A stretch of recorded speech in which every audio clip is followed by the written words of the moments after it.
Hi, my name is Taylor McGill. Today I'm going to be performing the task of operating and maintaining anesthetic equipment and patient monitoring devices. The first thing I'm going to do is I'm going to trace the anesthetic pathway in our anesthesia machine here.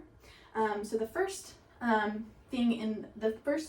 piece in our anesthesia machine is our carrier gas supply. So we keep our oxygen tanks in a closet in our surgery ward. They're H tanks, and that oxygen travels through a pressure reducing valve and into hosing that we have multiple sites throughout our treatment area. We have one in here in our surgery suite, and it just connects directly to our anesthesia machine. We have a hose that wraps around, so this would click directly in. So that's how that oxygen would travel from the tanks to the machine itself. So now I'm going to move this one over. So the first thing is that gas line would connect through that hosing, and then it connects to the back of the machine here, where the first piece is our flow meter. And so this flow meter is the rate that the anesthetic gas is delivered. So that's in liters per minute. So you'll rotate this valve, and if I did have it connected to the oxygen hose, this metal ball would actually rise, and you would measure, you'd put the middle of the ball in between one of these numbers. So let's say I increased up to the number 1, and I put the ball in the middle of the ball in between that line. That means I would be giving 1 liter per minute of anesthetic gas. So our next component is our flush valve, which is right in here, and it actually has a line that connects directly from this hosing directly to that flush valve here. So that is the flush valve, and then the tubing from the flow meter it starts here and it travels through the machine into our vaporizer. So it enters right here through the inlet port. So it enters our vaporizer here. You can read the level of isoflurane that is within the vaporizer in this screen right here. There are 2 lines, and you'll want to keep the gas level in between those 2 lines, ideally 50% or over. And then to add more isoflurane to the machine, you'll unscrew this top, and you'll pour it directly into here until that line of gas reaches that top line. And to increase or decrease, you'll twist this valve up here. It does have a safety lock that you can hear. It clicks in, so you can increase to the percent of ISO that needs to be delivered to the patient at that time. It is labeled here in purple, and it says isoflurane. This is specific to isoflurane use. So that is the vaporizer component. And then from here, there is a tube of the outlet port that travels through the side. It travels around the back of the machine, and then it exits here through the fresh gas outlet. So I have a rebreathing system attached right now. I'll show you the non-rebreathing in just a minute, but this will be put to use in the non-rebreathing system as well. So the fresh gas outlet right here, so gas enters through here, and then it comes down through this tubing, and it actually comes directly through this pressure gauge, and this pressure gauge measures the pressure of the inhalation port, which is right here. It's actually labeled inhale on the top here, and through this inhalation port or inhalation valve, the gas actually travels through the universal F circuit, this tubing here, and so the gas will pass through the inner blue tubing to the ET tube. So if you could have a tube placed, if you had an ET tube, that's how that would connect. And then if you had a mask. You could also attach a mask, but the gas would be inhaled from the blue tube, and then the patient, after they exhale, the gas passes through the outer clear portion of this tube back into the machine, and it goes through the expiratory valve, which is labeled exhale right here. So after it goes through the expiratory valve, the excess waste goes through the scavenging system. So it'll come out here through here. This is the pop-off valve, and it'll go through this tubing and into our charcoal canister, and that's where the waste will collect in there. And then in the rebreathing system, which I have attached here, the oxygen can actually, or the gas can actually be recycled. So in this case, there is also a CO2 canister under here. It contains soda lime. And I'm going to take it off so we can see what's inside.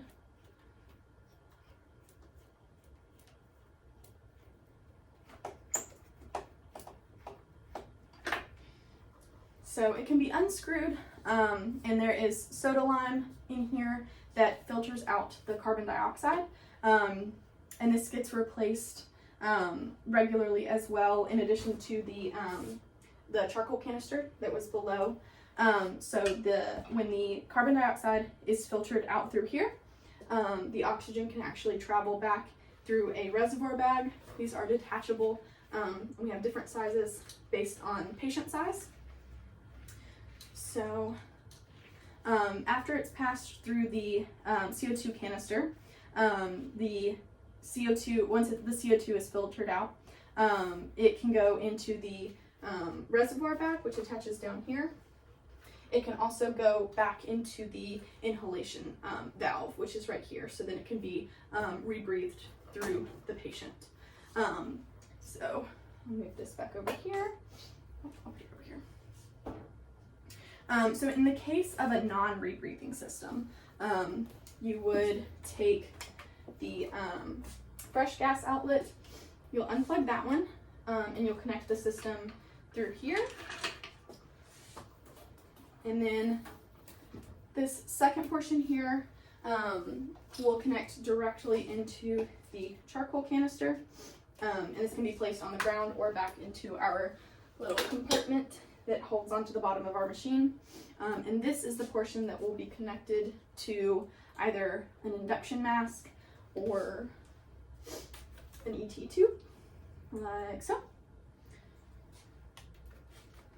Alrighty, so for the non-rebreathing system, the CO2 canister that I've already pulled out is not used. And then the reservoir bag is actually connected here. It bypasses all of this. So in the non-rebreathing system, the tubing, the fresh gas, the gas passes through the fresh gas outlet. It goes directly into the patient through where I showed you. It'll connect to either an induction mask or into the tube. And then when it's expired, it actually goes through this tubing into the reservoir bag and into this scavenging unit, but it is not rebreathed back into the patient. So once it goes out, it's out. And all of this can actually be taken apart. So all of these tubing pieces you'll want to clean out in between uses and ensure that they dry completely before the next use. The machine itself, the full machine, does need to be serviced once a year, and someone will come in and service that. But as far as cleaning, again, cleaning all of the tubes, all of these can come apart, and you'll clean these out. You'll rinse with, you can rinse with chlorhexidine, and then you'll rinse with water, and you'll make sure that they dry completely before the next use. And then you'll want to inspect for defects in between each use. Our flow valves can all be cleaned with isopropyl alcohol, and then the canister, the CO2 canister, it gets disassembled as I did. The soda sorb or the soda lime gets discarded of and replaced. You'll leave a 1/2 inch of headspace And then the charcoal canisters get replaced either after 12 hours of surgery or after 50-gram increase in weight, whatever comes first. So that is how you trace the anesthetic pathway in our anesthesia machine. Alrighty, so this is our blood pressure Doppler, and this is the probe. And so in order to take the blood pressure, you will shave the area proximal to the metacarpal or metatarsal, and you'll place some ultrasound gel on that area and place this probe directly on. And ideally you could tape it around if you need to secure it for a long period of time. And this plugs into this Doppler that makes an audible sound.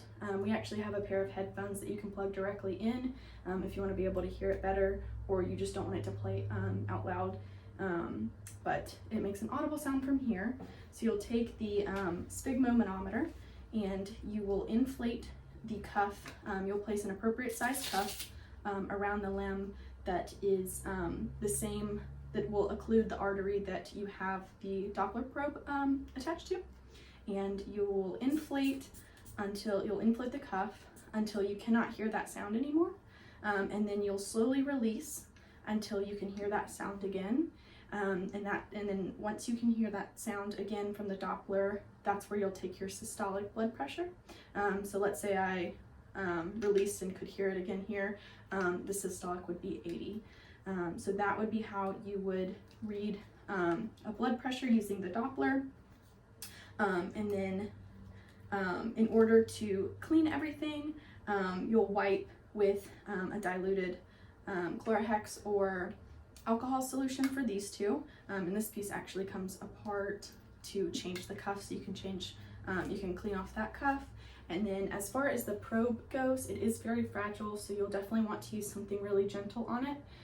So using a piece of gauze would be ideal, nothing too abrasive, because it is very fragile. So that's how you would clean and use the Doppler machine. Alrighty, so the next machine is the electrocardiograph. I've got the electrodes or leads in my hands right now, and this is the monitor that it connects to. So on the monitor, you'll be able to see the rhythm as well as the heart rate. And in surgery, you'll want to make sure, or any monitoring, you'll want to make sure that you also manually check the heart rate, because electrical activity can continue after the heart stops. So you'll want to make sure you manually check, as well as reading your monitors. These electrodes or leads, they attach to the corresponding limb. So this black one goes to the left arm, red is left leg, and white is right arm. And so again, you'll see this on the machine over here. To clean these, you'll want to use some alcohol and a gauze to clean the leads. And then on the machine, the monitor itself, you can take some gauze and clean the screen as well as the buttons. So that is how you use and maintain the electrocardiograph. Alrighty, so the next device is an endotracheal tube. This is a PVC style with cuff tube, and the use is to maintain an open airway and deliver anesthetic gas as well as oxygen. So you can see the end of the tube here can be inflated and deflated, so you'll deflate before inserting. So that's how you'll deflate it, and then with a syringe you'll inflate it once the tube has been passed, and that just maintains a seal between the tube itself and the tracheal mucosa.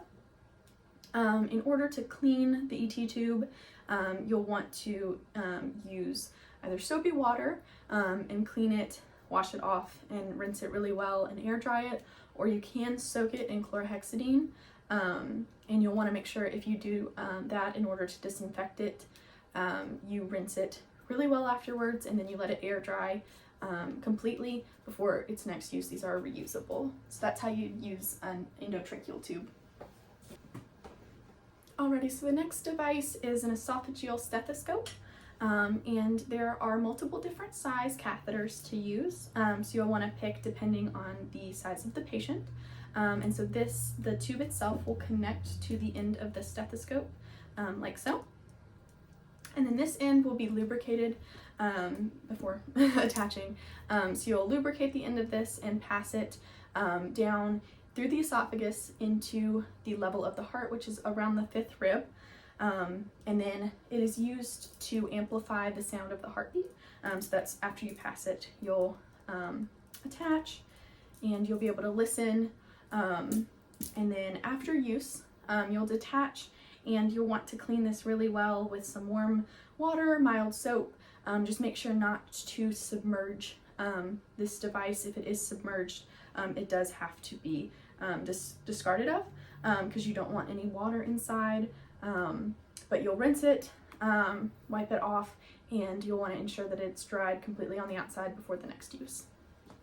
Alright, so the next piece of anesthetic equipment is an induction mask. They come in various sizes, which have various widths for different muzzle sizes, and these are used for patients to deliver oxygen or anesthetic gas in the case that they are not intubated. So you'll select the correct gasket size to create a seal around the muzzle, so just depending on the patient size, and that way you can provide either fresh air or anesthetic gas to the patient. These, to be cleaned, you can actually take off this rubber gasket, and you'll want to clean it really well with some warm soapy water, and you'll want to make sure it's completely air dried before the next use. Alrighty, so the next tool is the laryngoscope, and this is used to help better visualize the larynx while intubating. There are 3 components to this device. There's the handle, the blade, and then the light. And once you flip up this blade, you'll see that the light actually turns on. I don't know if you can see the light, but you'll use this when pulling back the tongue to help better visualize while you're placing that endotracheal tube. And you'll want to make sure to disinfect this in between every use. Because there are batteries and electrical components, you'll want to make sure you don't submerge it, but you'll just definitely want to disinfect the pieces that were used in the actual mouth itself. So that's a laryngoscope. Alrighty, so our next piece of anesthetic equipment is our oxygen source. These are compressed air cylinders, and they are color-coded green for oxygen. The maintenance on these, you'll want to check the pressure gauge. If it reaches below 500, you'll want to replace. We actually have a supplier that comes in and replaces them for us. So we have these tags for in use, and here's an older tag, and you'll place an empty tag over the top and move that pressure gauge onto the next that is a full tank. And then we let our supplier know, and they actually come replace it with a full canister. Alrighty, so the next anesthetic monitoring device is the pulse oximeter. We have 2 units available in our clinic for use. This is a more mobile unit that we use in prep, and then we have this lead that attaches to the monitor that I showed for the electrocardiograph, and this one attaches to the tongue using water, and then this one can be attached to the tongue using water or to the vulva or prepuce using some alcohol. And there's a light inside. This one's on. So there's a red light inside that is used to reflect off of the tissue bed, and it reads and analyzes the heart rate picked up by the pulse in the arteries, and then it also can tell us the oxygen saturation levels, which is the difference between oxygenated and deoxygenated blood, or hemoglobin in the blood. So again, these can be used on the tongue with water and the vulva or prepuce, or any other hairless tissue with some alcohol. And in order to clean both of these, you'll want to use some alcohol on the outer source. You can also use some gauze with water on both of the monitoring screens. Alrighty, so the next monitoring device that we can use to get respiration rates is this same monitor that we used for both the pulse oximeter and the electrocardiograph, but this machine can also read our respiration rate, which we'll also want to manually check either visually or using a stethoscope. But again, this monitor down here will also read respiration rates, And this is the same maintenance that we would use for the other, the electrocardiograph that I've already gone over. But again, it's the same maintenance as far as cleaning, wiping off the screen with some gauze and some water, as well as the buttons. Alrighty, so the next piece of anesthetic equipment is our scavenging system, which is connected to our anesthesia machine. So that is this canister down here. We conveniently have a place to keep it at the bottom of our machine so we can move it along with the machine. But it attaches to this tube, and the canister itself is a charcoal canister, and it is where waste anesthetic gas is filtered out and collected here. So we weigh it at the beginning of use. So when we start use, we'll put the date and how much it weighed, and you'll want to replace this canister after either 12 hours of use or after it has accumulated 50 grams of waste product. So once that weight increases by 50 grams or 12 hours of use total, you'll want to replace this canister. Alrighty, so our next anesthetic device is an ambu bag, and this is used in the case of artificial respirations. And so you can manually inflate this bag and give oxygen, just room air, without the use of this tubing. This bag specifically can actually attach to an oxygen source, which will fill up this reservoir bag, and it will give the patient pure oxygen instead of room oxygen, but it can be just used with room oxygen. And this piece over here can be attached straight to the endotracheal tube, or it can be attached to an intubation mask. And so that's how you'll attach that piece. So to take that off, and so you'll compress the bag in order to give a breath, and then to clean it, you'll want to submerge in disinfectant. Alrighty, so the last anesthetic monitoring device is a capnograph. Unfortunately, we don't have one in our clinic, but I'm going to show you some similar parts and explain the process of using it, as well as the maintenance of it. So first, it is used to measure the amount of carbon dioxide inhaled and exhaled. And there's a computerized base unit, much like our monitoring screen, where the actual graph will show up, and the levels. So there is an attachment between the ET tube and the breathing circuit. So there's a small piece, roughly this size, that attaches to the end, and it attaches to a piece of hosing, much like this one, that runs into that computerized base unit. And it's the best way to monitor adequate respirations. So it shows carbon dioxide as a number, and respirations as a graph, with how much carbon dioxide levels through each respiration cycle are present. So for maintenance, if the tube gets moisture in it, you will have to discard it. They do make reusable ones. They also make single use. So if the tubing does get any moisture inside, you'll have to discard of that one. But if there's not any, you can clean it from the outside. So you'll want to make sure not to submerge. You'll want to wipe with warm water and a soapy mixture. You can also use alcohol. And then the attachment can be single use or multi-use, just depending on what the clinic would prefer. And that can be cleaned with an alcohol solution. So that is how you perform the task of operating and maintaining the anesthetic equipment and patient monitoring devices.